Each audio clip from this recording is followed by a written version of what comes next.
प्रथम तहलका न्यूज। 7 अखाड़ों द्वारा अखाड़ा परिषद से अलग होकर नए अध्यक्ष महामंत्री के साथ साथ पूरी कार्यकारिणी घोषित किए जाने के बाद अखाड़ा परिषद की रार बढ़ती हुई दिखाई दे रही है। दरअसल अखाड़ा परिषद के पूर्व अध्यक्ष स्वर्गीय नरेंद्र गिरी की मृत्यु के बाद अध्यक्ष पद खाली होने के कारण अध्यक्ष पद पर चुनाव होना था, जिसके लिए प्रयागराज में 25 अक्टूबर को एक बैठक निरंजनी अखाड़े बाघ भरी मठ प्रयागराज में बुलाई गई। लेकिन उससे पहले ही 7 अखाड़ों ने बैठक कर अखाड़ा परिषद के अध्यक्ष और महामंत्री पद पर नए पदाधिकारियों की घोषणा कर दी है, जिसके बाद मौजूदा महामंत्री हरिगिरी महाराज ने प्रेस वार्ता करते हुए उस बैठक को असंवैधानिक घोषित करते हुए कहा कि अखाड़ा परिषद के नए अध्यक्ष के चुनाव के लिए 25 अक्टूबर को प्रयागराज में बैठक बुलाई गई है, जिसमें सभी 10 अखाड़ों को न्योता दिया गया है। उससे पहले कुछ भी कहना न्याय संगत नहीं होगा। उन्होंने कहा कि आगामी 25 तारीख को बुलाई गई बैठक में अगर ये सभी अखाड़े अपना पक्ष रखकर बहुमत साबित करते हैं तो ज्यादा अच्छा रहता।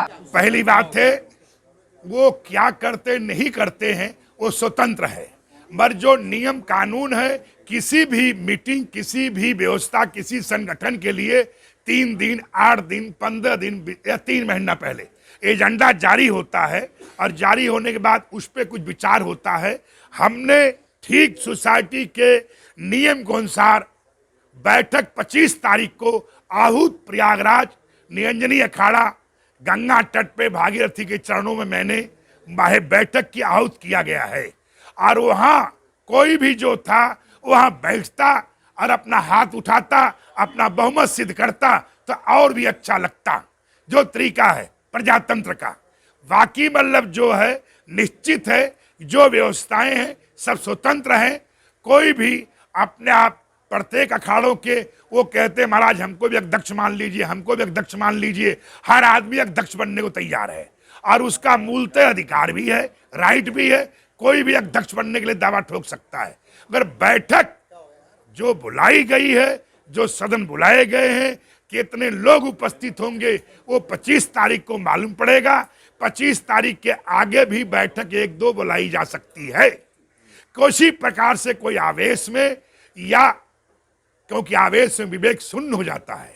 अब विवेक शून्य होने के बाद कभी निर्णय उचित होता है, कभी नहीं होता है।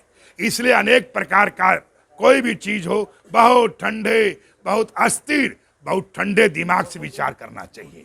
हरिद्वार में वैष्णो अखाड़े थे, क्या क्या बोले हैं, क्या नहीं बोले हैं, सारे हरिद्वार के लोगों को जानकारी है।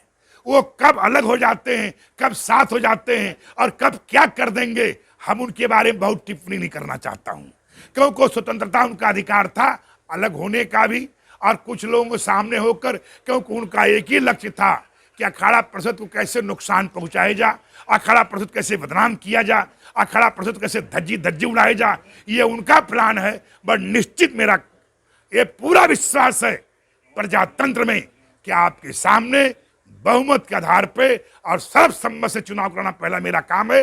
उन अखाड़ों में तमाम लोग हैं जो मेरे साथ भी हैं, उसमें बहुत लोगों का कार्यकाल समाप्त हो चुका है, बहुत लोग अखाड़े ने उनके बगावत पे हैं, बहुत लोग उनसे खिलाफ हैं।